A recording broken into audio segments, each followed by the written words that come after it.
there were key themes that kept coming up, interviewing a lot of Webflowers.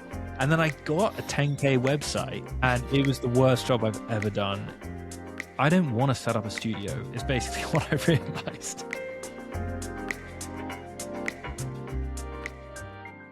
Okay, Jack. So, why did you stop making Webflail episodes? Yes, straight in with a hard question. I stopped making Webflail because I think I'd got to a point where I'd asked so many times, like, what is your relationship with failure? And there's only so many ways that Webflowers can fail, like in various different ways, like with their family, they weren't spending enough time with them, or this freelancer that they collaborated with ghosted them, or clients not paying, or whatever. And I think I felt like I'd heard everything that I could in that podcasting format and that sphere. So I wanted to change. And I also think the problem was that I was becoming like known for asking other Webflowers about what they did rather than like doing anything creative myself. So yeah, I think it was the right time to stop. But who knows? Maybe I'll do something else in the future. Ooh, teasing us a bit. But yeah, you did over 100 episodes, so obviously there will be like recurring themes and such. But I'm a bit curious, how did that, like being the person who asked questions, how did that manifest? Did people like ask you to ask questions or something like that? Yeah, I think I became like this kind of Webflow host rather than like someone that made creative stuff. And I don't think that's necessarily a problem. Like, you know, how people see you depends on like what they see of you. So obviously, like if people are seeing me post episodes every single week, and that's like the main thing that they see me do online, then naturally they'll associate me with that. And it's not the worst association. Like it's lovely to get asked to, you know, like I got asked to host a workshop at a conference, and that's amazing. Like that's so fun and that's cool. But I think it's kind of like you're getting asked to ask questions. Like that's kind of, no one's asking you questions as much. It's more like, hey, you should come and host this thing where we get interesting people on stage and you ask them stuff, which is cool.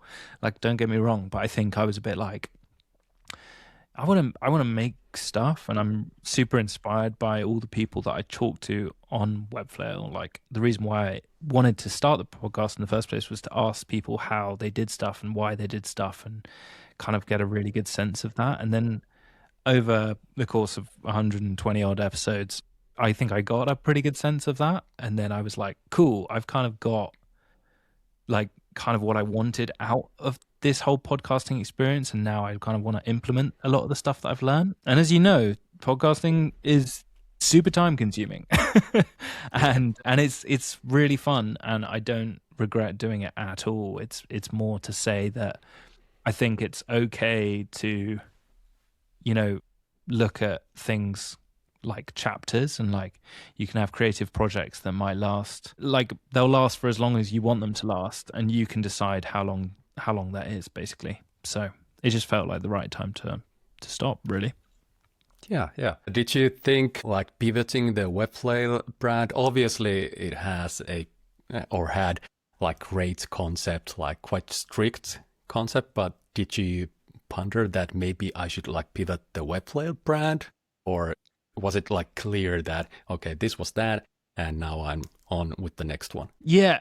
So, man, I've had so many conversations about this, because a lot of people have said, you know, we all use like Figma and Rayloom, and people do WordPress space when they also do Webflow work and Shopify. And, you know, like you don't need to limit yourself by the platform. But I think the point of focusing on a platform specifically is that there's a very, very clear listener that we're trying to help. And frankly, you can listen to a, you know, podcast on mental health and a podcast on, like, I don't know, relationship with mental health and your gut, and like I don't know, a business podcast, and actually they kind of boil down to a lot of the same stuff. Like a lot of it is about your mentality and your like mental framework and how you see yourself and all of these different like concepts. But like the reason why I listen to a specific podcast is partly because I know what I'm going to get and who I'm going to get and like the kind of framing of that information. And so I think Webflare was kind of like, okay, if you're in this little space of people that are making stuff using this tool, then this podcast for you. And to be honest, I don't think it would have got anywhere near the kind of reception that it did, like from the tiny community. I'm not saying the podcast was like huge at all. Like it was just known in our space, which was really cool. And like I don't think it would have been if it was like, okay, I'm going to interview someone that does WordPress this week, and then I'm going to talk to the CEO of Rive this week, and then I'm going to talk to, you know, I don't know, someone that does like WebGL using, I don't know, like their 3JS and WebGL, and they focus on that direction. Like, I don't think you'd have the same like consistency of listenership, which for me is more important than having more listeners. Does that make sense? Oh, totally, totally. So when I started this podcast, I kind of had the sense that this would not be just a Webflow podcast, but it kind of pulls me towards it because it's such a clear thing for the listeners, clear thing to communicate. So yeah, I totally can resonate with that. Yeah, definitely. But okay, before we go any further, we gotta do little intros. So my name is Janne Parri. I'm a Webflow dude from Finland. Yeah, that one country in Northern Europe. And my guest today is this guy, Jack Redley. Yeah, doing intro for Jack, it feels a bit silly because if you have found this podcast, there's a very high chance that you know Webflail and Jack, obviously. But Jack, besides Webflail, you're a bloke from Bristol. You have done freelancing on and off throughout the years. You have worked with agencies like Edgar Allen. You took a shot at building a studio with Arnau Ros, and now you're focusing on building cool 3D themed websites. So I'm curious, are you ready to say that freelancing is your one true love, or will there be more adventures outside of that in the future? One true love sounds a bit strong. I think we have a love-hate relationship more than a love relationship. Yeah, I can't help thinking that people that enjoy freelancing are probably like a particular type of person that want to have, they like the notionality of freedom. Like they want to charge what they want. They want time freedom. They want to be able to work from wherever they want and stuff. And the reason why I say the notionality of freedom is that if you've been a freelancer for a while, you know that it's actually not necessarily, or at least the first years of freelancing, I don't think it feels that free. It feels like you're kind of, trying to punch a ghost in the dark. But yeah, I enjoy not working for an employer and going to meetings about meetings and exploring and playing with different tools, and freelancing really allows that. But I would also say that, like, to be honest, working with one client versus another client can be night and day, as anyone that's listening probably knows. You know, you might be like, yeah, I love freelancing 1 month, and then the next month you're like, kill me now. You know, just take my body and just throw me in the sea. So yeah, I think it's love-hate. But I would say that recently I've been making a lot more video content, and the more you show the work you want to get, the more you get the work you want. So if you show websites that are weird and playful and like you enjoy making them, then likelihood is you'll enjoy making them for someone else. And if someone sees that and they're like, yeah, we want something weird like that, you're more likely to get client work that aligns with you better. Does that make sense? Cool. Yeah. Totally. You can scrap the does that make sense question. I just feel like sometimes I say stuff and then I'm like, maybe I'm asking, does it make sense for me too? I'm like, Jack, have you just said absolute bollocks? But okay, if you get it, then that's great. Yeah, totally. About the weird websites and all the 3D stuff. So where did you get the idea and when did you like start focusing on those weird websites? And how is it going for you right now? Yeah. So the weird website stuff happened because I was really interested in making websites that didn't look like you used AI to make them. And I'm not here to be like, AI should go and burn in hell because I use it every day. I think there's loads and loads of tools that have massively improved literally in the last year, let alone like what is going to happen.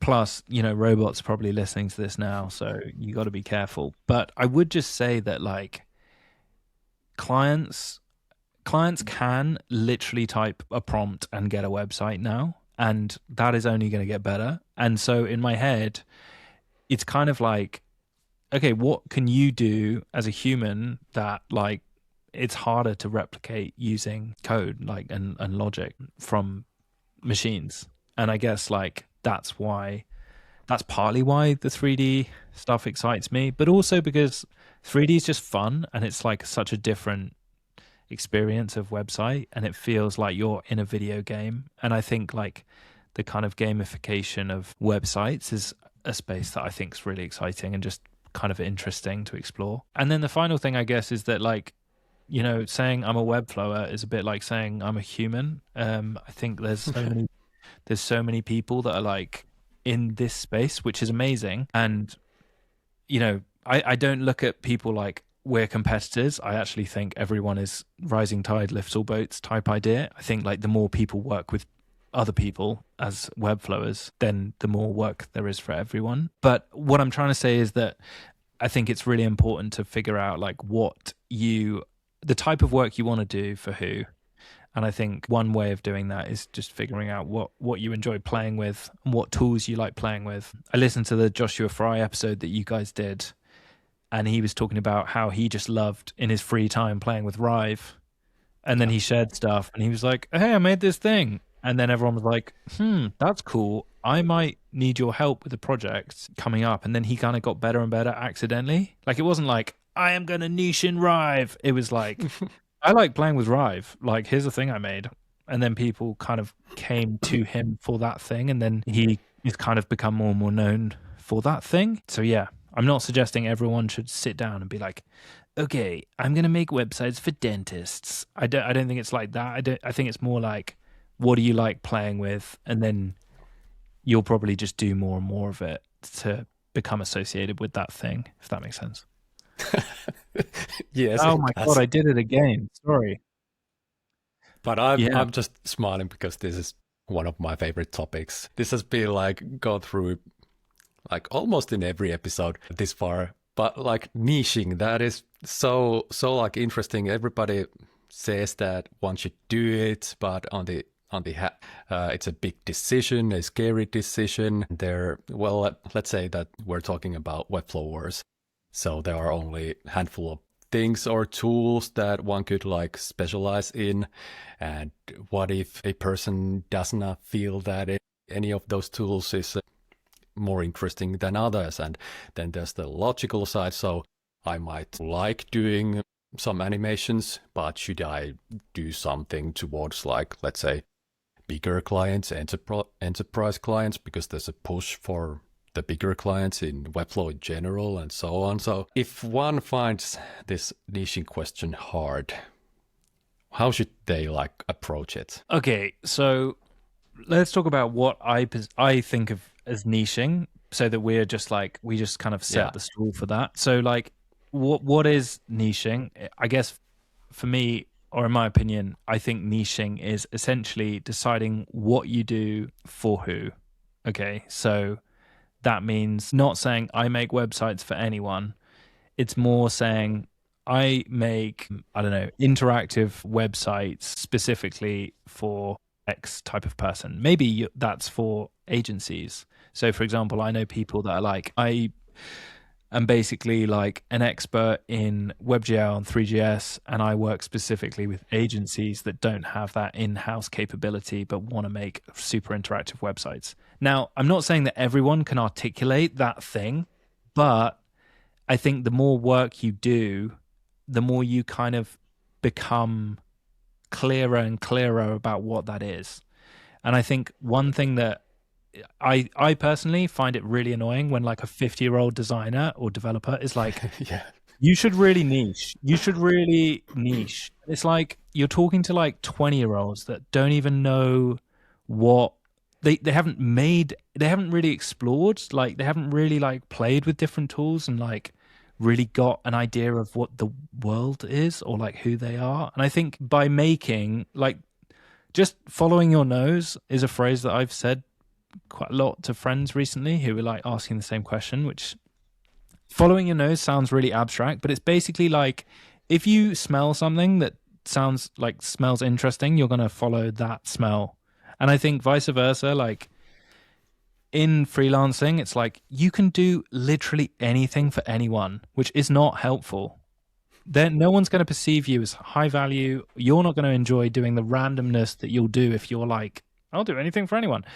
But I think like if you do, like just follow what you enjoy and then, you know, like if there's a tool that excites you, like Spline or Rive or Webflow or what, you know, say your friend is really into skiing and they need a website and you want to help them make that website and you do that. And then someone else is like, hey, I saw that you made a website for Kate. I really want like a snowboarding website. Maybe you're like, I'm really enjoying this. Or maybe you're like, I'm really not enjoying this and I want to tack away from that. I think that's kind of how you find a niche, which is a really long-winded way of saying I don't think it's obvious and I don't think it's easy to work out who you are and then work out what you enjoy and then work out what you want to get paid to do. So I just don't, I think it is valuable niching, but I also think it's really problematic to just be like, right, you've just got a niche. Let's look at industries that have X amount of money in it. And like, I just think that approach is not particularly helpful and it will just lead you right back to the start, which is like working out who you are, I think. Yeah, totally. Like one cannot make the decision without like experimenting, and it might be wiser to let your interests like guide you or let the like niche find you if you exactly. I think it's like saying to a baby, what's your favorite food? How the hell is the baby going to know what their favorite food is if all they've eaten is that gloopy stuff that comes in that little glass bottle that every baby seems to eat? You know, you're just like, of course you're not going to know anything about anything because you haven't tried, you know, you haven't tried Korean food. I mean, giving Korean food to a baby is probably not, well, I don't know, maybe it depends on the spice level. I'm getting off track. My point is that like you need to try stuff to know what you like, what you dislike, and what you want to pursue as a passion. What you just want to keep as a hobby versus a passion. Like I tried to work for yoga instructors and that turned out to be a terrible niche because, you know, yoga instructors don't necessarily, they're not doing yoga to, you know, have like, it's just the wrong thing that I'm trying to push upon yoga instructors. Like they'll probably need a very basic website. And I was trying to like upsell a yoga instructor and it was like, what am I doing? Like this doesn't fit. And so, you know, then you kind of pivot and you think, okay, maybe this thing isn't what I want to do. But I wouldn't say like, I don't know. I think it's very rare for people to find something that they really love doing and then get paid for it consistently and pursue it and then find themselves in a niche like straight away. I think like it's healthy to explore. I'd say it's taken me like 10 years to find a niche. I didn't even know if I found a niche, you know, I'm just kind of, I just think it's problematic to be like, you just choose a niche, man. Come on, you just got to choose a niche. Here's how you choose a niche. It's like, yeah, I don't agree with that personally. Yeah, I'm totally on the same boat because I have felt the pressure to niche down throughout my career. Well, obviously there's like the Webflow niche in itself, but even further, I think that we're in a way similar because I haven't chosen anything like a profession or field or anything like that yet. Probably will not in a fair time, because again, I want to see how Webflow will evolve and if there will be some sort of thing that really interests me and so on. But Yeah. And I think as Webflow, as in like the tool evolves, like there's different areas where you can kind of specialize. Like, and this is why I think like saying I'm a Webflower is a bit like saying I'm a human, because it's like if anyone's kind of in around this space, like if you're a copywriter, if you're a brand designer, if you're an SEO expert, like you might come to Webflow from a different field or different angle and thrive in like a particular area of Webflow, but really struggle to, you know, do like animations, right? And you might not give a, you know, I was about to swear, but I'm going to hold back. You might not care for like Joseph Berry style websites or award style websites. Like you might just be like, that is not at all the type of Webflow that I want to be, nor the type of websites that I want to make. And that's totally fair. Like maybe you're like, you know what, those award sites, they're not going to have good conversion. I'm going to focus on making websites that, you know, are super functional for my client to get like business results. And you know, if you're trying to build an e-commerce site like an awards website, I think that's probably like well, I'm thinking of specific awards websites in my head. Obviously there are examples where form and functionality work great. I'm not saying that there aren't those things. I'm just saying though that like I think by virtue of following your nose, working out what you enjoy, working out what you're good at by enjoyment, rather than trying to like preordain it is really healthy. I would also say though, like I know people that have gone the other route who have said, okay, dentists earn loads of money. I want to earn loads of money. I'm going to make websites for dentists. And they've been successful in their own way. Like that's how they've approached it. So I personally find that like, that is not my personality at all. I think I get bored too much. So I want to change. I don't want to be in a niche really, because I think it's like fun to, there's so many tools. Like Nano Banana came out like whatever, like 6 months ago. Like, and that's completely flipped the script for videographers and content creators and stuff. Like I think there's so many amazing tools coming out. But imagine all the dentist images you could create with Nano Banana. I mean, yeah, you could have like an eagle flying through a window and picking out a molar, and yeah, you could do some amazing stuff. You could do some pretty wild dentist websites with, you know, Joseph Berry style animations. But yeah, I've rambled. Hope that was helpful. Yeah, but I'm again agreeing, if you just like follow the money, well, you could be a lawyer or a doctor or something like that, and it is a weird way of like making decisions, at least to me, and I believe for you too. Yeah, I mean, like it's interesting. A friend of mine like didn't grow up with money, so his headspace is like, I heard my parents arguing from my bedroom, you know, when I went to sleep at night, and that was like quite common to hear his parents arguing about money. And so his relationship with money was like, I need money or I won't have healthy relationships. I won't have like love from my parents. I you know, how you like, I think part of it is like your relationship with money determines you know, what you put value on in life, and as a result there are people who are like, I'm pretty good at, you know, websites. I've made a few, who like, if I'm going to make websites, it's the same amount of effort making a website for like a baker versus like, I don't know, a lawyer. Who's got more money? Lawyers do. I'm going to focus there. Okay, cool. Like that's where, you know, that's your preference.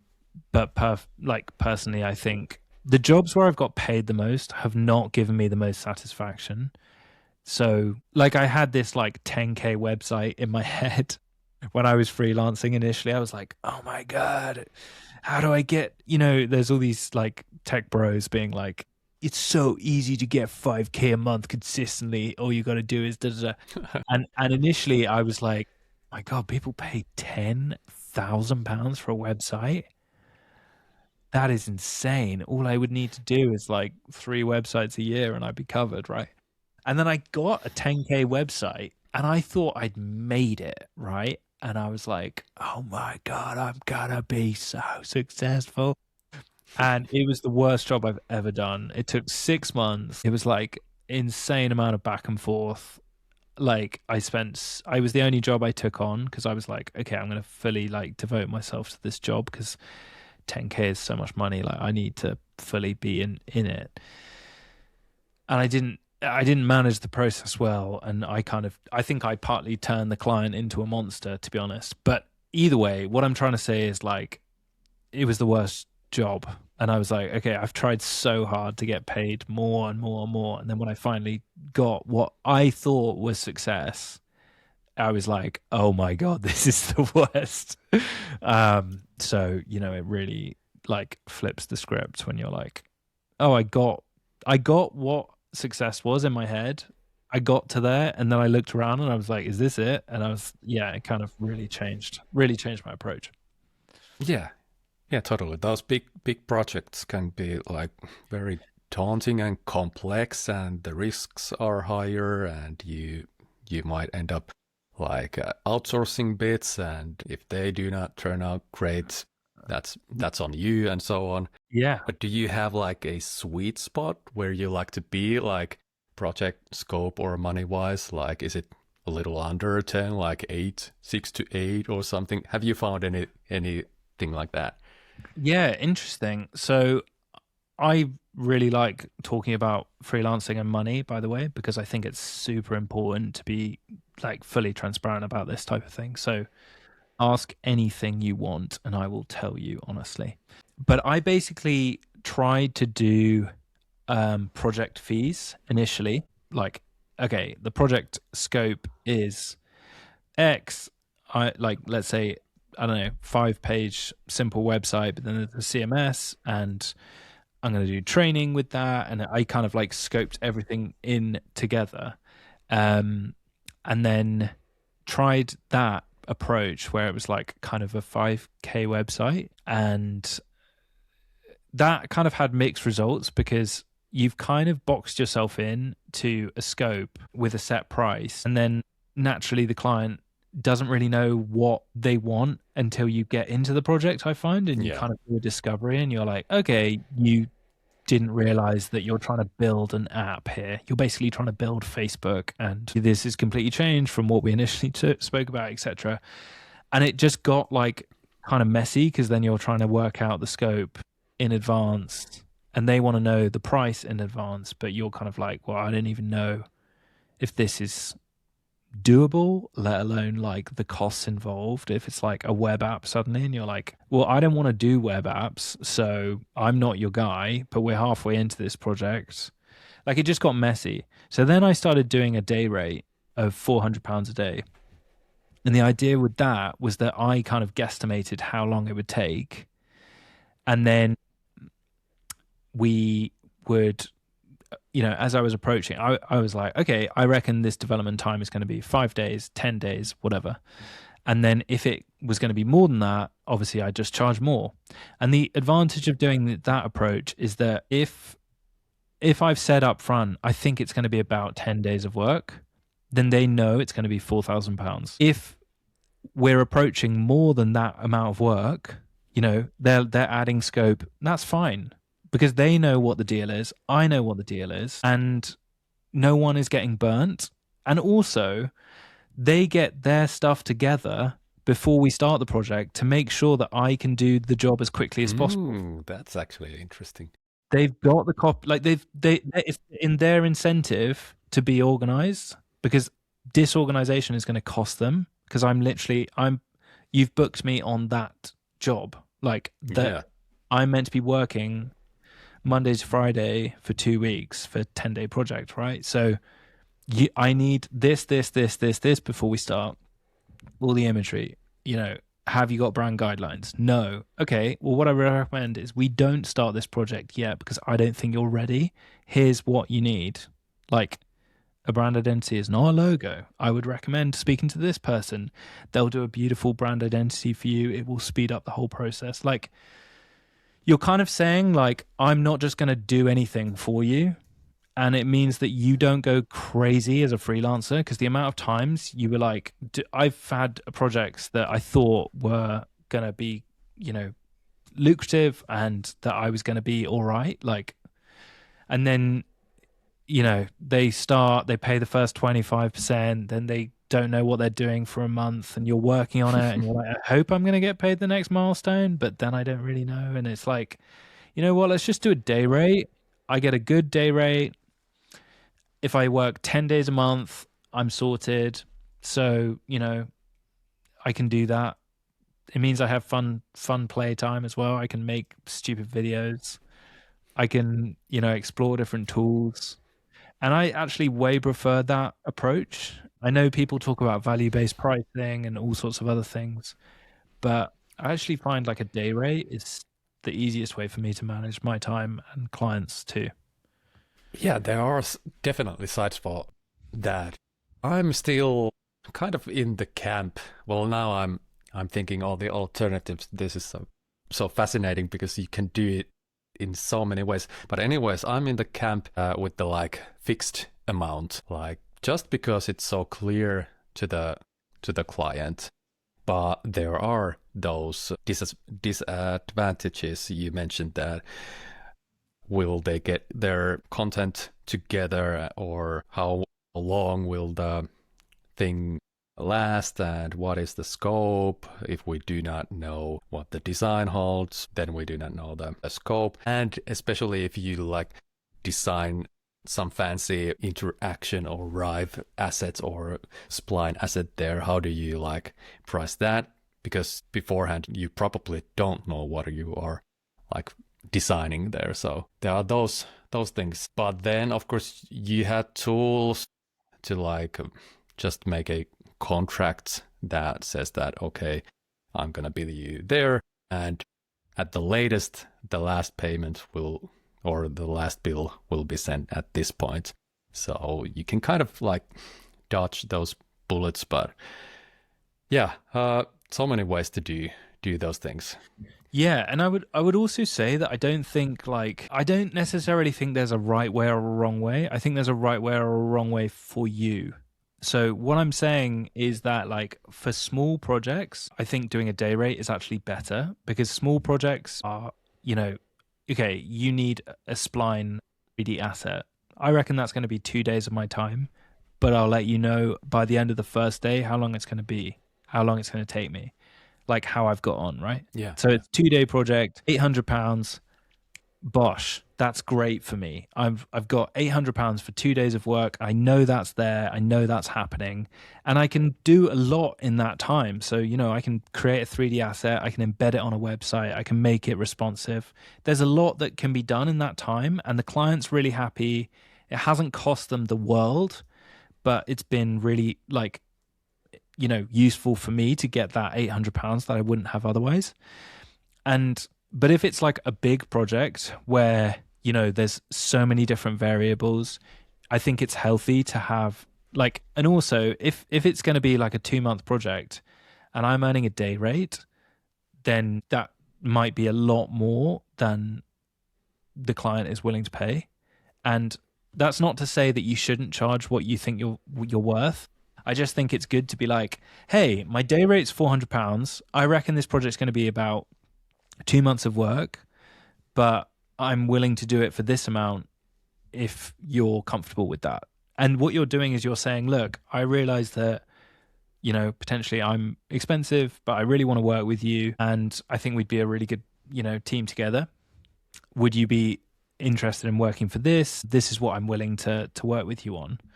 So it's not like, okay, my day rate is set and I am literally not budging. It's more saying, look, like this is going to work for this particular project. I think a day rate is appropriate, and it means that I'm covered. I feel satisfied with the work that I'll do for that amount, and the client is transparent on why it costs what it costs, versus like a project-based thing, which is, you know, a lot more work and potentially over 2 months and potentially like more variables involved. Yeah. I think maybe that would be more appropriate. Yeah.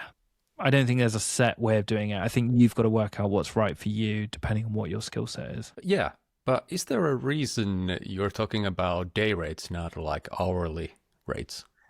Yeah, so hourly, I think, is basically hourly doesn't account for the fact that you're going to have an hour call with the client. They're going to tell you about their kids and loads of useless stuff, and you're like, cool, this is eating into my time. Then there's emailing, contract. Oh, you haven't sent me the, BIC, and you're like, what the hell's a BIC? Look that up. There's stuff, there's unaccounted for time that is like, an hour is not really realistic in comparison to the amount of time I've invested to do this job. So I think it's way easier to do either a day rate or a half day rate, because ultimately, like, this whole like, no, this should be a really quick job. Like, you can't do it. Clearly, it's not. You don't know if it's a quick job. You're just telling me it's a quick job because you don't think you want to pay, which is fine. Yeah. But let's be real. And I think with some clients, they're just like, hey, can you just do this quick thing? And then you do it. And then they'll come back with 3 quick things. And then you'll do those. And then they'll be like, hey, we just need a quick landing page. And you're like, okay, I've clearly not set boundaries clear enough with you, because now you're trampling all over me and it's making me feel resentful, the fact that you're emailing me. And that's not fair. Like, you have created a client that treats you badly because you have not set boundaries. So what I find is it's way easier to be like, here's how I work. I do half day, I do a full day. And what I recommend doing is, if you have a few little changes, then put a list together and send me that list, and I'll charge you a half day. Because ultimately, like, don't message me because there's a spelling mistake. The reason why we use Webflow is so you can change it. Like, that's not, don't WhatsApp me asking for changes, So I think it's important to like train your client, like, treat your client like you would want to be treated, is basically what I'm saying. Yeah, that is actually some wise stuff right there, because I just had a client with almost all those issues. Well, luckily I did not like set a fixed like hourly limit. I just said that this might take, let's say, 4 hours, but then the task list just kept getting longer and longer, and then there was the meeting and such. And I have always struggled with the meeting. Should I like send a bill for the meeting like lawyers do? Well, lawyers probably send a bill for just answering an email, but it's not that natural. But the day rate thing could like fix that, and it is like more natural way to work. It is hard to take 1 hour in the middle of the day. Dude, that's the thing. It's like we're changing tabs. Like, I think it's so difficult when you don't set clear expectations with a client, because suddenly you've got, let's say you got 2 or 3 clients that all treat you like a bad partner, right? They message you, then they ghost you. I need this now. You do it now. Then they'll message again saying, I need this now. And you've already kind of set the precedent for the behavior, that relationship, right? So like, yeah, I definitely think, but again, this kind of comes back to what we were talking about with niching. I think it relies on you knowing yourself, you knowing that, you having some self-respect for yourself to say, look, this isn't what I'm good at. And so I don't think this is quite right. What I recommend doing is speaking to this person. I trust them. I've worked with them before. Head on that way, because I'm not the guy for you. Or, hey, appreciate you sending the message about changes to the website. Just so you know, I will not be, using WhatsApp for updates, because I find it really difficult outside my email inbox to know I have multiple different clients. So please do not communicate with me on WhatsApp unless you want to send funny GIFs. Having a light tone, I think, is really healthy, but it's like, I don't think it's like set boundaries like, fuck off, client. I think it's more like, I'm a human. Can we just, like, I just want to say to you, look, here's how I want to be spoken to. Here's how I want, website changes to come back. Here's a system for you to follow, and let me know. So I think that's far better to do it that way. because otherwise, you have created. I think a lot of the time people are like, clients are awful. I've got this awful client. And I actually think a lot of the time it's because you haven't managed the client well enough and you've turned them into an awful example of why you don't want to freelance. Maybe it's that you want to freelance, but you want to freelance better for you. And that's quite a big difference, I would say. Yeah, totally. I'm with you on that. But kind of relating to this, one thing I'm like struggling right now, probably you and everyone who has done this for a while is struggling to like saying no or putting boundaries for like the old clients, the returning clients that you have kind of moved away, moved past, or gone to do something different, and you have to say that, okay, I'm not your guy anymore. How do you feel about those situations? Yeah, I mean, I actually don't have a problem with saying that. And the reason why is because if it's not serving you, then it's probably not serving them as well as it could either. Imagine you're going out with someone and they're a little bit miserable all the time. Like they're a little bit like, oh yeah, I don't care what we eat tonight. Oh, you're going to go and speak to your mom again? You always call her. Come on. Like, if you're getting annoyed with your partner because they're annoying, then, they're probably annoyed by you too. Like, it's probably not working. Like, if you're not enjoying a client relationship, probably they're not either. So I honestly think it's like, it takes one of you to say this isn't working for both of you to say it's not working. So, I honestly think it's better. You're better off, and your client is better off by saying, look, hey, I've worked with you for a couple of years. I've really enjoyed working with you, but I'm going to take a different direction with my career. So we're not going to be working together anymore, to make sure that you continue to have the support that you need in order to develop your website. What I'm going to do is introduce you to this person who's really interested in taking on this work. I think they'd be a better fit. I trust them. I like them. Would you be able to have a call with me next week with John to discuss how you guys can move forward together and make sure that it's as seamless as possible? That is not disrespectful. That is super helpful. That is helpful to you, helpful to them. I think it's honestly like you're retaining a relationship. You don't want to burn them. You're just saying, look, I'm going a different way, but I want to support you. I want to make sure that you are okay. Like, I honestly don't think they can get annoyed with you at all. Like, if they get annoyed, that's like getting annoyed with someone because they've got mental health problems. It's like, you can't be annoyed with someone for saying they're not okay. Like, you know what I mean? Yeah, totally. Yeah, it all comes down to like communication, like going through the hard talks, and you can like do them in a good manner, obviously. Yeah, so much of like freelancing, well, maybe about like business in general, is just about like communication. If you handle that well, you can like dodge all the bullets. At least I feel like. Yeah, or maybe just like not need to dodge bullets as much. Just because, like I think a lot of the time when you start freelancing, like you don't know what you don't know. So you're just kind of like, the client hasn't paid me the first invoice. That's fine though. I'm sure they'll get to it. But instead of asking them, hey, like you haven't paid the first invoice, just wanted to remind you that I've sent that. Let me know if you need anything else. Like instead of just having a direct conversation, you're kind of like, yeah, it will be fine. I'll just keep putting my head in the sand and carry, like you're not like, I think sometimes you want to avoid confrontation so much so that you're not, you are literally like lying down and a bus is just running over you back. And you're like, that's fine. That's just freelancing. It's like, no, it doesn't have to be. Like, I think freelancing is hard when you make it hard to a certain extent. Yes, there are nightmare people out there who are just disrespectful and mean. I'm not saying there aren't, but I think vast majority of the time, people are just trying to live their lives. They want to get from A to B. They want you to help them get from A to B.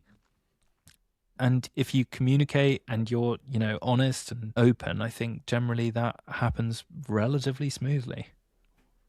Yeah, yeah. And it's a learnable skill. I know that I'm like very conflict averse. Like I do not want to fight at all with anyone, but I have learned to like say things out loud.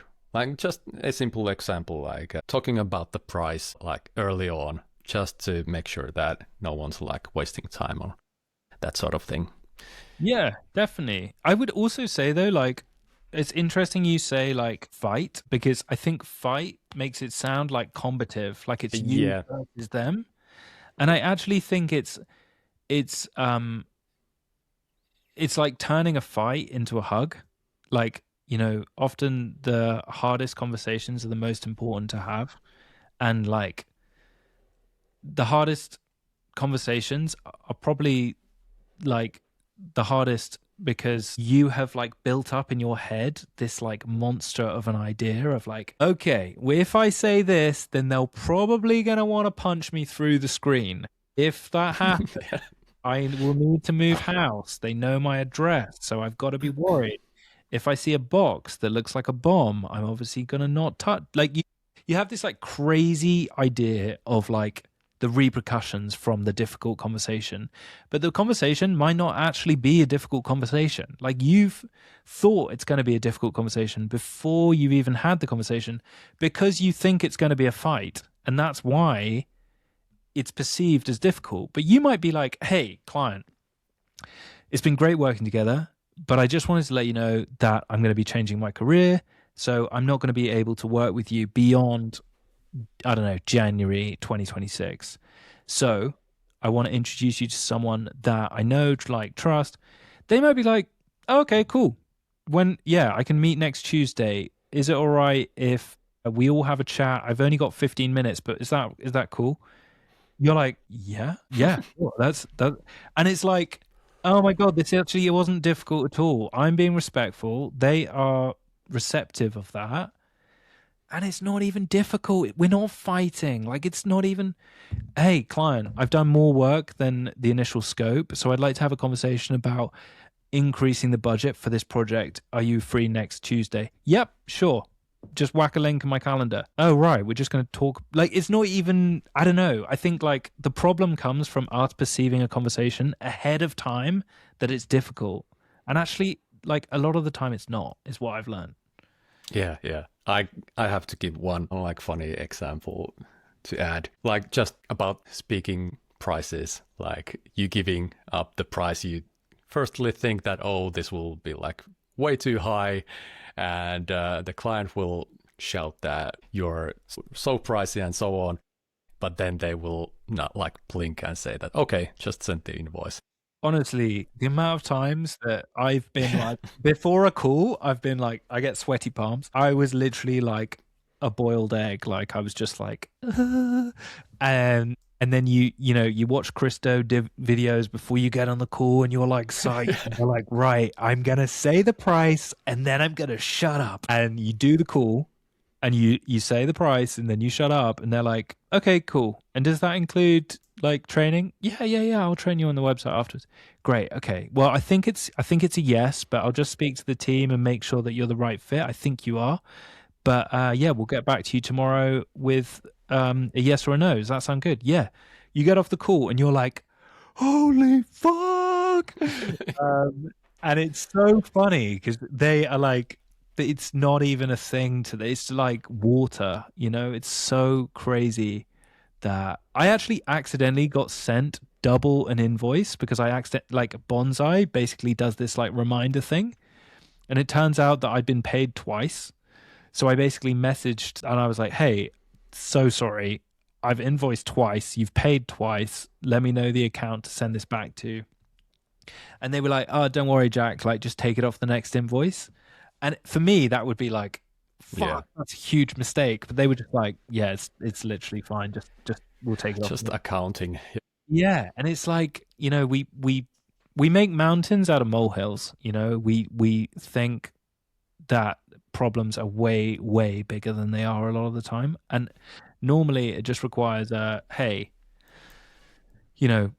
just a conversation like, I messed up, it's going to be this, or, I thought it would take less time than it has, but we're approaching the 10-day mark. And, if we're going to do more work together, I'm going to charge you more. Are you comfortable with that? Yes. Like, it's not, I don't know. It's important to talk about, though. Definitely. No one talks Jack, about this on courses as well. Just to finish on this point, people do like these 5K, 10K freelancing courses and stuff.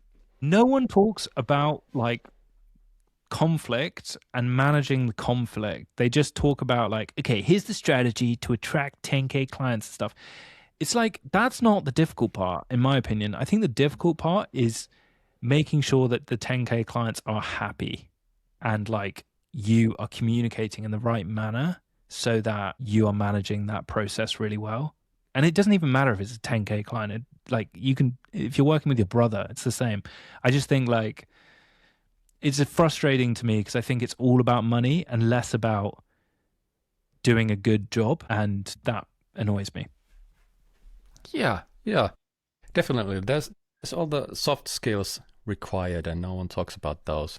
And usually, like, the billing is just a little tiny thing on the process, and your clients, they are now paying the bill. The company is paying the bill, and when they might not even see the bill, but they see everything else. They have the like whole experience. So it's weird how we fixate on the money. Well, of course it's money, but yeah. Okay. I had a long list of questions to go through, and we're 55 minutes in, and I haven't gone through one of them. But I believe we have gone through some of the topics. Like, I'm curious about like all the Webflail interviews you made. Were there like the same topics like niching, communication, stuff like that recurring? And is there like something that surprised you, some learning, or something that you'd like to bring up? Yes. Okay, so Webflail, there were key themes that kept coming up after interviewing a lot of Webflowers, and it wasn't really dependent on their experience level. It was like common themes across the board. And yeah, we have spoken about some of them. I've got a list. Shall I read them out and you can decide which you would want to talk about more? Is that helpful? Yeah, bring it on. Okay, so say yes more than no, especially at the start of your career. It seems to be like put yourself in the way of opportunities, and then more opportunities will happen from that. 2, always iterate. So basically what I'm saying is, you might think, okay, I'm going to charge this for this person, but then actually you might do it and be like, this is horrible, and then iterate from there. That's kind of what we talked about. 3, do rather than talk about doing. Oh my God, this one is probably like my biggest one. Everyone bangs on about what they're gonna do rather than what they've done, and it's so annoying. It's like, I think just the amount of times people have asked me, how do you set up a podcast, and then never set up a podcast, and I'm just like, what's the point? Like, I've literally recorded an hour-long in-depth thing for you, and you just haven't even... And I'm just like, what's the point? So that's an annoying one. Get out of your own way. This is kind of linked to the difficulties. What's a difficult conversation? It's like, have you had the conversation? Like, was it difficult? No, you've perceived it as difficult. Get out of your own way. A lot of the time you can do so much more than you think, but you are the problem. Rising tide lifts all boats. Support and lift up others if you want to be lifted up too. 6, obsess over process. The results take care of themselves. Stop trying to be a 10K freelancer and try and make a 10K website. Know yourself enough to get the best results. So this one I think is important to do. Like, for example, I know that if I say to people, I'm going to do a daily challenge, then I've like created a framework for me to actually feel the fear of like not doing what I've said I'm going to do. So I think like if you iterate on like ideas to actually make yourself do stuff, I think that's healthy. Show the work you want to get. The top freelancers that I've talked to, Joe Moore, Joseph Berry, Melissa Mendez, like Ilya Van Eck, like these guys show great work that they've done, but also great work that's not client work. Like they've explored, they've played, so they've shown work that they want to get as much as work that they've done. Work to live, not live to work. Basically, everyone I've spoken to has worked so hard, and then they've kind of like been like, you know what, I don't have a good relationship with my family and friends and whatever, and then they kind of chill out. And I think there's like this funny arc with a freelancer of being like panic, panic, panic. I've got to work all the time. I've got to hustle and grind, bro. And then they realize, actually, I don't need to do that the whole time. And the final one, 10, make sure your current project is the best work you've ever done. Basically, always try push the envelope, and then you'll kind of just grow every time. That's pretty much the gist of it. Yeah, those were beautiful points. Hard to pick any of those, but the common theme that I pick from that is that those are not like anything out of the ordinary. Those are quite basic things, nothing like hard to understand or anything like that. Just do the work, stop talking and do the work, iterate, like basic thing, try to do things better, show your work. Even I could do that better.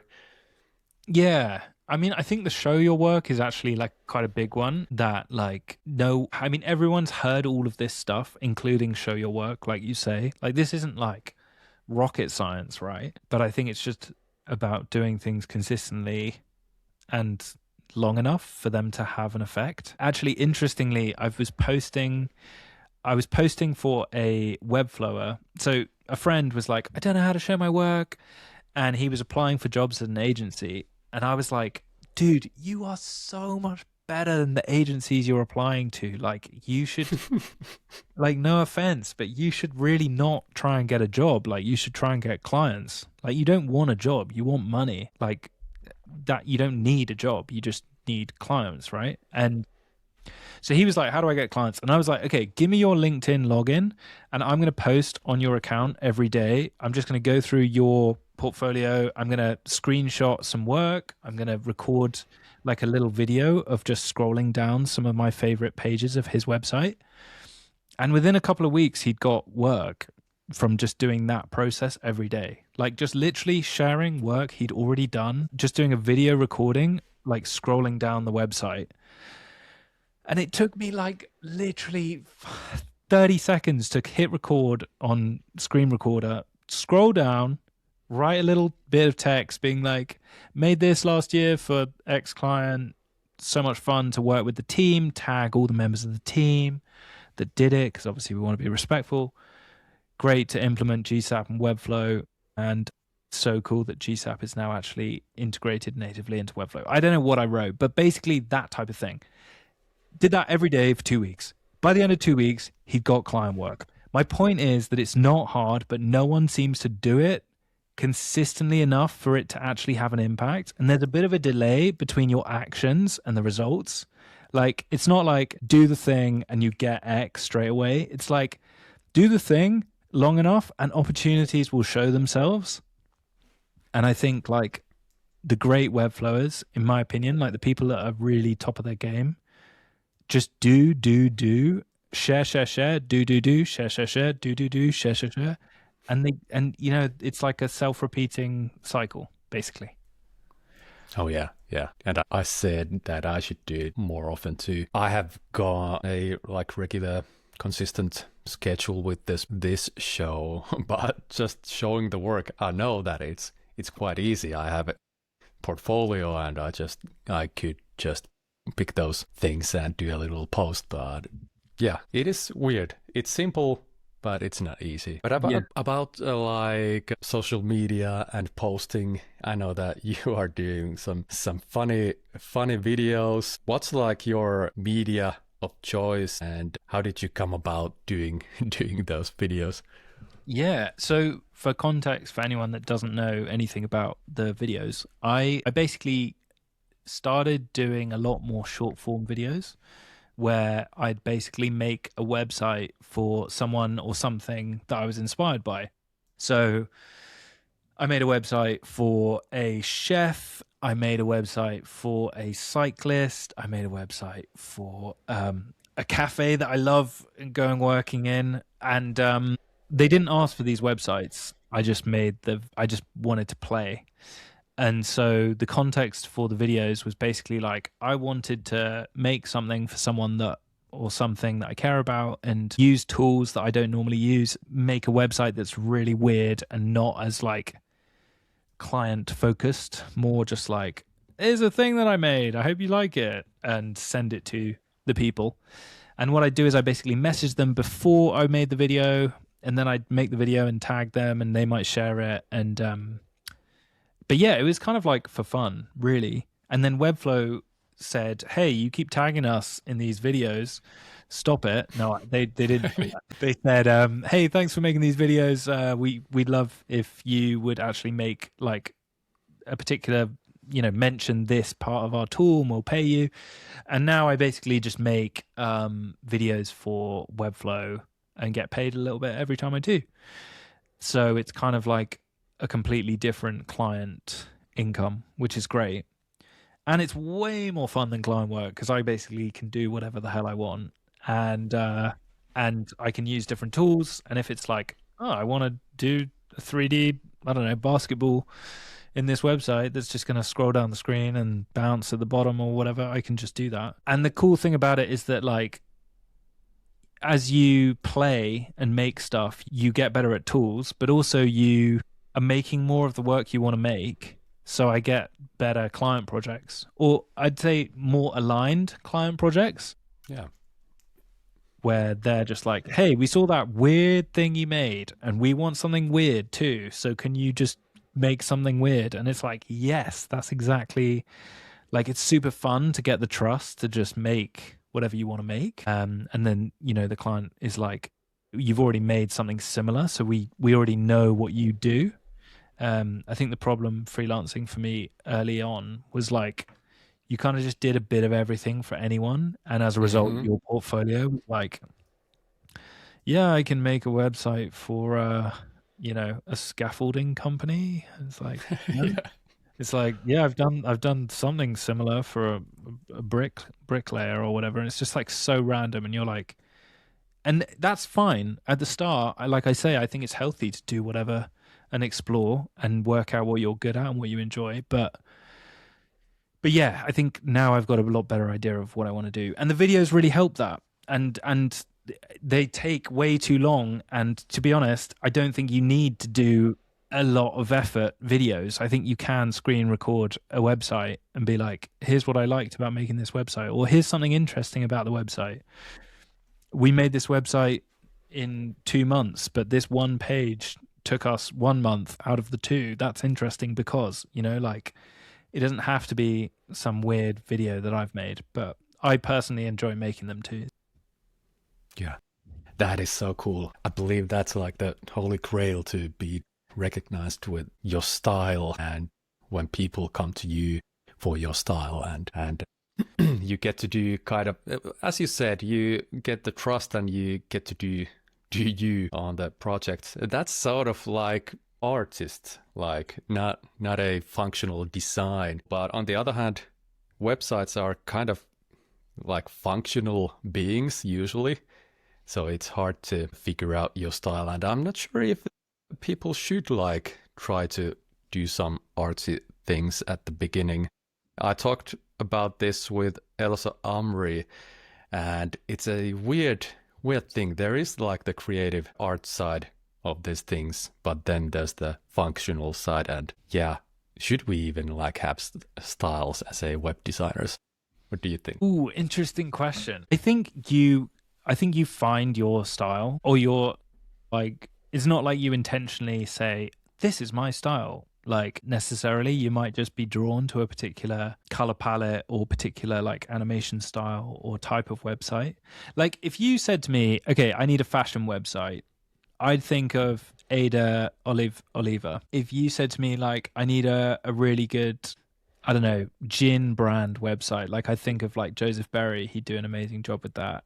If you said I need like a really cool like SaaS website, that has like good functionality, but also needs to be like really slick with animation, I'd think of like Ilya Van Eck or Dennis Snellenberg. So like, and I doubt that these guys were like only do like, I doubt Ada was like, Yeah. I really only do fashion websites. It's just like her editorial style of like design, or Melissa Mendez, like they have really good like editorial style websites, and they really care about color and spacing, and like not every Webflower does. So, and I doubt that they were like, we really like focus on that style of website. It's like that style of website just kept, that's what they made, and that's what they enjoyed or seemingly enjoy making. And so like, yeah, I think it's kind of like the niching thing. It's like you can be known for a skill set, a style, a client type, like that. It's not necessarily that you choose that niche, like maybe that niche chooses you to a certain extent. Yeah. Coming back to the niching thing again. Yeah. Yeah. At some point I was thinking that it would be cool to call yourself a website artist. No one basically does that. But then you kind of had to do some sort of art pieces. And yeah, if there's someone out there, feel free to use that idea. But anyway, let's go forward. We should probably talk about your sense on where Webflow is heading. Like you have been on the community for a long time and you have talked with a lot of people. So how do you feel where Webflow is like heading, how it is evolving, and do you think that it's a good way? Oh man, there's loads there. So yeah, I started Webflow working with a guy called Dexter Washington, and when we were using Webflow a few years ago, like Webflow obviously was completely different in terms of the tool, the marketing around the tool, I think, which influences the type of clients that use that platform, and then also like the community just generally. I think there was a lot of excitement that you could, you know, suddenly designers could use a platform that actually enable them to make what they wanted in, you know, visually code, right? And there wasn't a framer around. There was a terrible Wix, very limiting Squarespace, and, you know, still a bajillion plugins with WordPress. But I think Webflowers were like a particular type of, it was like a clearer type of person in my head. And I also like hardcore developers were like not really using Webflow because they were like, Webflow, like what? It's the website builder? Come on, that's for designers. And I think now Webflow is obviously a lot more established platform. There's all sorts of people who coming from a dev background that use it, and all sorts of other different angles like we've talked about across this episode. And so it's a really exciting place that feels like super inclusive with all sorts of different people. Also, I think Webflow has massively been under challenge from Editor X, Framer, other platforms that have like made, I feel like it's made Webflow like pick a lane clearer than they have in the past, maybe. Like, we're not doing e-commerce. Okay, bang, that's gone. We're not trying to be the platform that's the easiest to use. We're trying to be the most technically advanced website builder platform. That seems to be like the rhetoric. Whereas Framer are paying all these different influencers to, I'm making a portfolio website with flowers on, and that's not really like Webflow's take, right? I'm gonna clip that and send it to Framer. But don't send it to, well, send it to whoever. But as in, like, you know, it's a very different, like now it's clearer on the delineation between the type of people that use Framer and the type of people that use Webflow, or like the aspirational type of person that uses both, maybe. So I definitely think that's like a big change. Like Webflow's push for enterprise obviously has a effect for, you know, the type of clients that come, and the type of Webflowers that, and the type of positioning that Webflowers have. You know, some people are like, we do, you know, enterprise projects, like that's specifically what we do. We're an enterprise partner, and they've really pushed on that program. There's obviously a whole sales team at Webflow that are trying to sell enterprise clients, which naturally has an impact on the type of projects that, you know, bigger studios like Edgar Allan and Refocus, etc., get, and the type of clients that see Webflow as a viable platform. Like Edgar Allan have just done a website with Duracell, and it's like, okay, cool. Like Duracell are using Webflow. Like that's a big new company that's using it. So where am I going with this? Basically, is Webflow going in the right direction? I think so. So yeah. I mean, the app generation stuff is super exciting. I think there's a huge like space for the technical expertise of Webflowers, and probably like a more like lovable Cursor AI type experience. So I think that's kind of exciting. There's obviously like so much enterprisey stuff that I don't personally deal with, but you know, the fact that you've got analytics, etc., on the platform is pretty impressive. And then you've got AEO and all the generative AI stuff. So yeah, is it going in the right direction? Yes, I would say so. I think Webflow maybe wasn't as focused on community stuff, and then kind of seems to be focusing a lot more on community stuff recently, which I think probably happens as a company grows as exponentially as Webflow does. It was kind of like, yeah, there was probably a lot of internal changes that impacted decision making and budget and whatever. But yeah, I'd say it generally is going in the right direction. And to be honest, for all of us to like make podcasts about Webflow, about people that use Webflow and stuff, like, and the amount of community stuff that happens in the Webflow space, from events to, I mean, there's a monthly meetup that happens in London. Like the fact that every month people go to this meetup and they still don't say that there's enough meetups is like, suggests to me that Webflow's pretty healthy. So yeah. No, totally. We will get to the meetup topic too, but I feel the same way. Of course, like people will be annoyed when things change. Like Webflow is not the same Webflow that it used to be. It's over 10 years old already, and there's about to be some changes. And as you said, other platforms have kind of like forced a like Webflow picking a lane, and that is just the way it goes. But one can see that also in positive light, because it's hard to, if you're like web designer newbie and you are picking your platform, all the excitement goes to like Framer and all the AI tools and such. It kind of raises the bar to get started with Webflow, and especially if you're a young starting out person, it would be hard to like sell to bigger clients that Webflow is a better fit.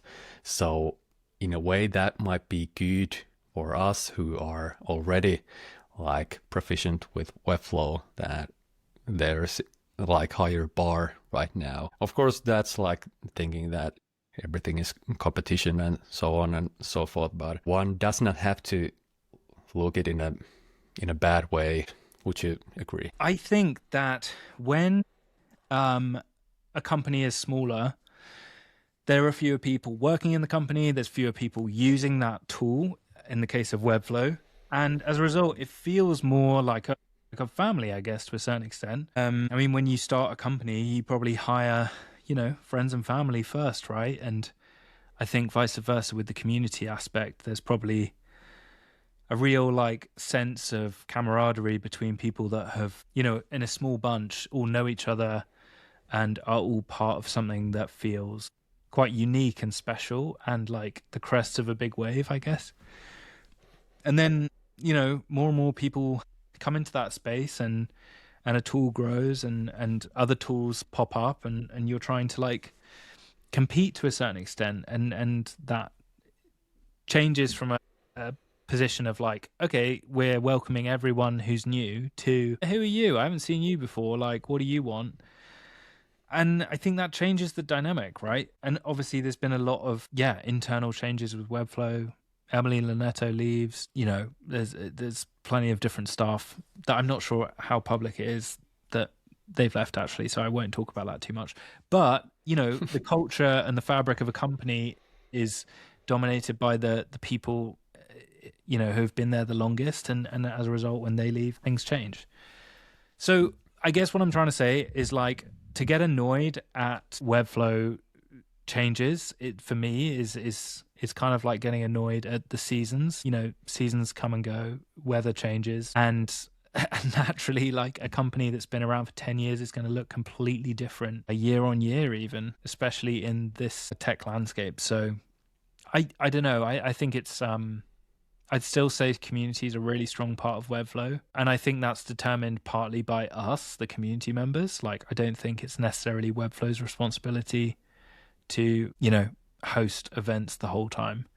I think there's plenty of community stuff that they do. And there's plenty of like offshoots in the world of community for people to join if they want to. Yeah, totally. I'm just thinking that maybe that's enough of that. And since you brought up the events and meetups, I'm curious, you said that there's monthly Webflow meetup in London. I'm already jealous of that. Like there's none back here in Finland. So I'm curious, have you taken a part of like arranging them, or are you just an active member? And yeah, what's going on with the meetups and live events? Yeah, sure. So no, I'm not actually involved terribly in organizing them. I basically organized an event each year in London for 3 years, I think, and it was so chaotic. I am not an events organizer. I basically wanted to be at the party more than like organize the party, which I don't think bodes that well for people all having a good time and knowing what time to turn up and whether there was food or not or whatever. So I stopped doing that because I was like, God, this is insane. I'm terrible at organizing events. I'm good at like injecting a lot of energy into stuff, but I'm not very good at like the fine details. So anyway, I haven't been involved in that. But there are people who are far better at it than me. Isabel Edwards is the obvious one from Flow Manchester. So she and loads of great people organized a annual event, and that was insane. It was like a festival that happened in the summer, and yeah, Vlad was there, and like it was epic. And she's great at organizing stuff, so she does that each year. And then Chris Skitch, he organizes an event in London which happens every month, which is in a co-working space. And so there's a screen and we have drinks, and anyone who wants to talk can present their work or present a tool or whatever. Then there's Claudia from Floxy's. She does events the whole time. They do weekly meetups. They're online and in person. Just such a cool bunch of ladies. And yeah, I think like there's kind of pockets of different events happening all around. But my advice is like, if you want to see an event happen, like organize it, and then hopefully you'll find people who are better at organizing than you, and then you can help collaborate together to organize events. But if you want to see something happen, like it's kind of up to you, in my opinion. Yeah, like stop talking and just do it Yeah, yourself. like, you know, the first event was like, it just put on Twitter, like, would anyone be up for a meetup in London? And that's kind of how it kind of came about. It wasn't really meant to be like, I never set out to like organize events. And I do not profess to be an events organizer. I mean, I am so far from it. It's a joke. But yeah, I mean, if you want to, if you want to have a meetup, and it could just be in a cafe with like two friends. Like, it doesn't need to be like, I don't think it has to be like, okay, guys, we're going to organize an event. It's going to be huge. I don't know why I turned into Donald Trump there. You know, the wall is going to be huge. But anyway, it's more like, hey, we're going to meet up in a cafe midday this Saturday. We're going to talk about Webflow, and whatever you want, turn up if you're interested, and go from there, you know? Yeah.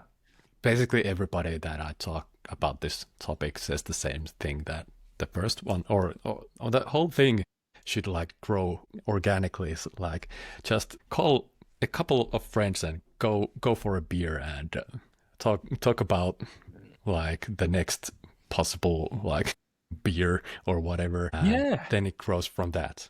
Yeah. Also, like, ultimately, if we were to like zoom out and be like, should I organize an event or not? I think it's better to ask yourself, like, do you want to meet like-minded people or not? Like, if the answer is yes, then why not ask your social network on a social media platform of your choice? Yeah. Like, hey, does anyone want to meet up in I thought it'd be fun to organize a meetup. Like, DM me if you're keen to have a beer or a coffee. And it might be like literally you and a couple of other people. And then you might be like, this is fun. Let's do it again. In fact, I'm actually doing that in Bristol. I met a guy who is building an app and he was just really cool. And so I was like, hey, do you want to do like spend an evening making something? And he was like, yeah, why don't we get tacos? So we've made this like taco and beer creative night thing where me and him met up, and then he was like, oh, I've got a friend who's actually building something. Can he come? So now we're just doing like a monthly, like, hey, should we meet up at someone's house? Do you want to come to mine? Shall I come to yours? And then we'll just all bring food and make something like, an app. Like someone's got an app idea and we just make it together. But it's not like, it's an event, everybody tickets. Like it's more that just might be like nerdier than playing D&D. Yeah, it's so nerdy. It's so lame. My girlfriend's like, you're a fucking loser. And I know, I don't care. It's what I like doing. And you know what, though? Like, that play, like, I think it's great when people say, man, you're a loser, or like, this is so not me. Because if it's so not them, then, you're not going to have people coming to it that are like, it wasn't quite what I was expecting. It's like, we're going to have tacos. We're going to make an app together. Everyone's going to have their laptops out. We're only going to talk about making this thing. Do you want to join? Like, it's like, you don't. I think the problem comes when events are like, oh, it's a creative meetup, and you have like a painter and a whatever.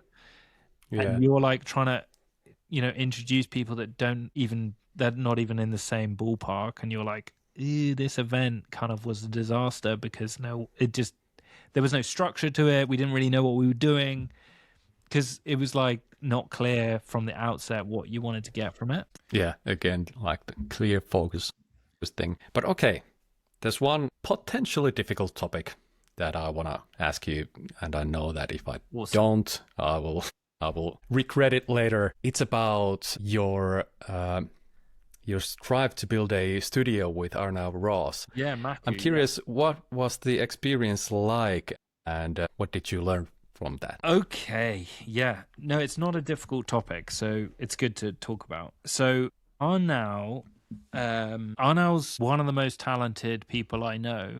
He's insanely tenacious and hardworking. And so for anyone that doesn't know, he has got a really big YouTube channel. I think he's got like 80,000 followers or something. And he basically got loads and loads of leads from this YouTube channel and was like, I'm giving these leads to other people. What if we did them? What if I did them? So he said to me, hey, do you want to try and set something up with me? So we set out on this crazy journey to try and build the studio together. And it was such an interesting mix of like, okay, what do we personally both want from setting up a studio? How do we work? What are our roles? Do we hire people? Do we give a full-time position to someone, which feels like a risk because we don't actually have any work? How do we get work when we don't have any work to show as a studio? Okay, we're just going to show our individual projects on this website. So, and so we were kind of like dealing with all of this stuff together, and building this website together, and then launching it, and then doing client work. And the first project was fine. It worked out all right, but we had some problems because we were trying to work with freelancers, and the freelancers we didn't vet well enough. So we trusted them to do work that we thought they'd done, but actually some sketchy stuff going on online maybe. And I don't know if they did the work that they were showing. And, it was like a lot of, just a whole crazy process. But I chose not to carry on doing it because I realized that I didn't want to, there was so much like dealing with admin and getting into Slack and messaging freelancers and negotiating with them and then getting them to do the work, and then the work wasn't good, so we had to like deal with that repercussion. And it was just like, I don't want to set up a studio is basically what I realized. Like, I wanted to do the work, I wanted to be in control of the process a lot more.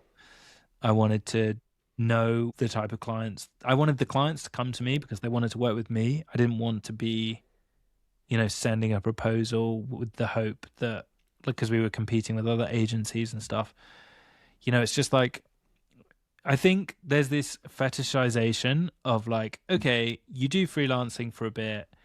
What's next? Oh yeah.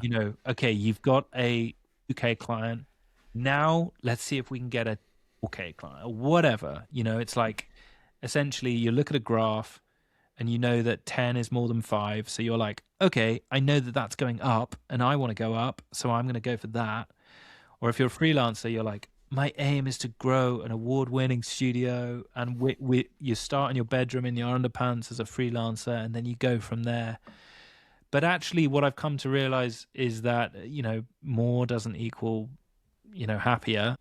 Just that I feel like there's this unsaid truth about actually maybe less is more, and in the world of freelancing, like a 10K client doesn't equal more money necessarily as well. Like you might just work on it longer and have more headache and more problems and break up with your partner because you're working all the time. So I guess what I'm trying to say is learnings from setting up an agency. Don't set up an agency unless you're super, super aligned as the agency that you want to build with your friend, if you're doing it with a friend.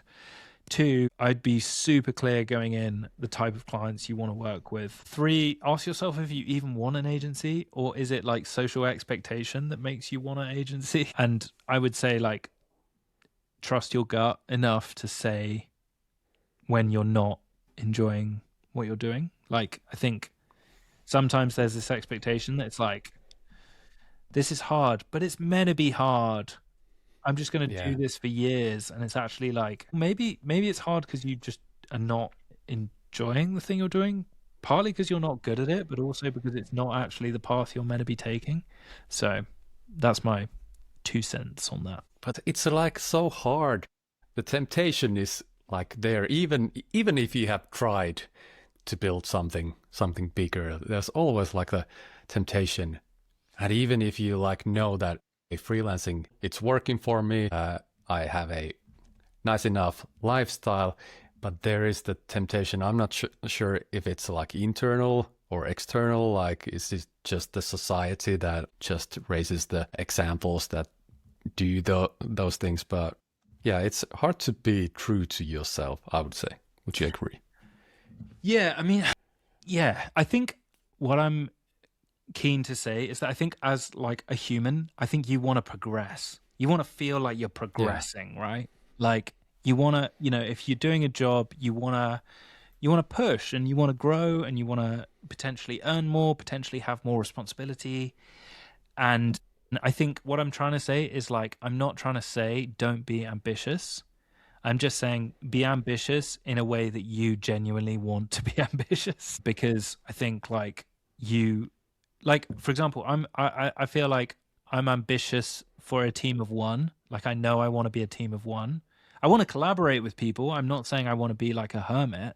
It's just I know that I don't want to be engaged in something which involves tons of admin and tons of stress, even if it brings me potentially a lot of money. Like I that's not a good, I know myself enough that that's not what progression looks like for me. Whereas for me, I think progression would be essentially like becoming better and better at using the tools that I'm doing and making sure that I'm able to teach other people how to do stuff more than just like freestyle it and be like, yeah, I made something. It's more like, I think I would feel a lot of satisfaction being able to help other people make whatever they want to make.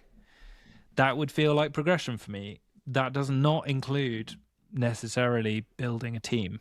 Like there is no part of me that wants to build $1 million agency or whatever like fad thing there is, So, but I only know that because I've tried to, pursue a different path and realize it's not the right path for me.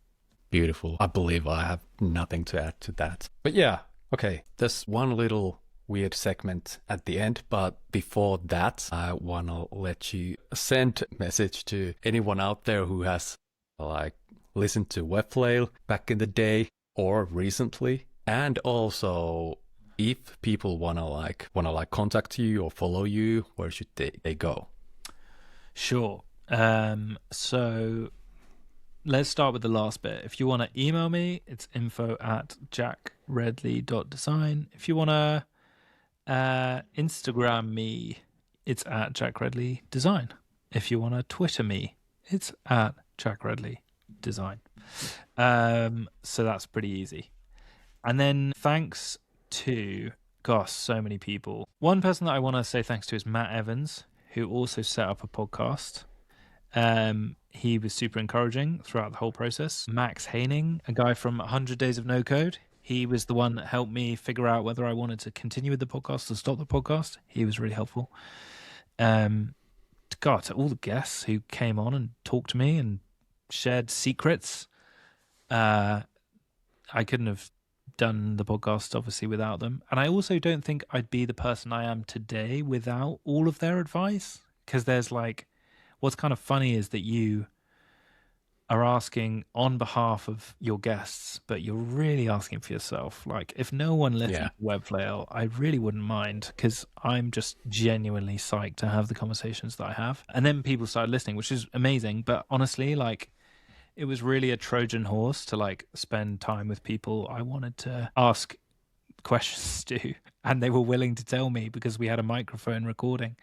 So yeah, I mean, huge thanks to the guests too, and Webflow for obviously creating a platform that's worth talking to people about. And Vlad was the 100th episode, and he's such a nice human being. I mean, I know people say this the whole time, but he genuinely is such a lovely guy. So yeah, I mean, so many people. It's hard to encapsulate all of them. Beautiful.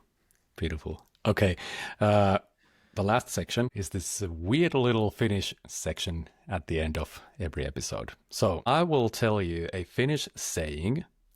I will translate it to English word for word, and you have to guess or know what it's about. Is that clear? Yes, okay. So, actually, this is a funny one. I have saved this saying for you. So, in Finnish, it is viedä saunan taakse. And in English, it is to take someone behind the sauna. Or I could say to you that I should take you behind the sauna. So, what does it mean when I say that I should take you behind the sauna? Or is that to basically bring someone behind the curtain, like tell someone stuff that you wouldn't say to other people? No, it isn't. I'm just cracking because it's a funny thing. Yeah.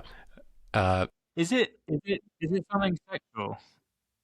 Something what? Sexual. No, I wouldn't say so. Okay, ignore that then. Is it take someone behind the sauna? Is it to show someone how something's made? Not exactly. No. Kind of. Okay. A lot in the right direction, maybe, but it just means that the one who is being taken behind the sauna should have a proper beat down. So one should really, really beat it out of him or her. And the theory, this is just my theory, why that is. Back in the day in Finland, saunas were in separate buildings. Imagine a farm, and there would be a separate building for sauna. And behind the sauna was the place where you did all the dirty work. So if you had to kill a chicken, you would go behind the sauna. And that would be also the place where the beating would take place. So that's my theory. Wow. Okay. God, this was an unexpected end to the podcast, but Yeah, this is just a treat for those who are in the deep end with us. So okay. Yeah. All right. But okay. You don't ever want to hear someone say that to you then? You basically no. Yeah. Okay, cool. That's good to know. Okay, Jack, this has been awesome. I'm so grateful for you for doing this with me. And hopefully we will see in some meetup or in person someday. But for all the listeners, thanks for listening, watching, and we'll see you in the next one. Bye. Bye bye bye.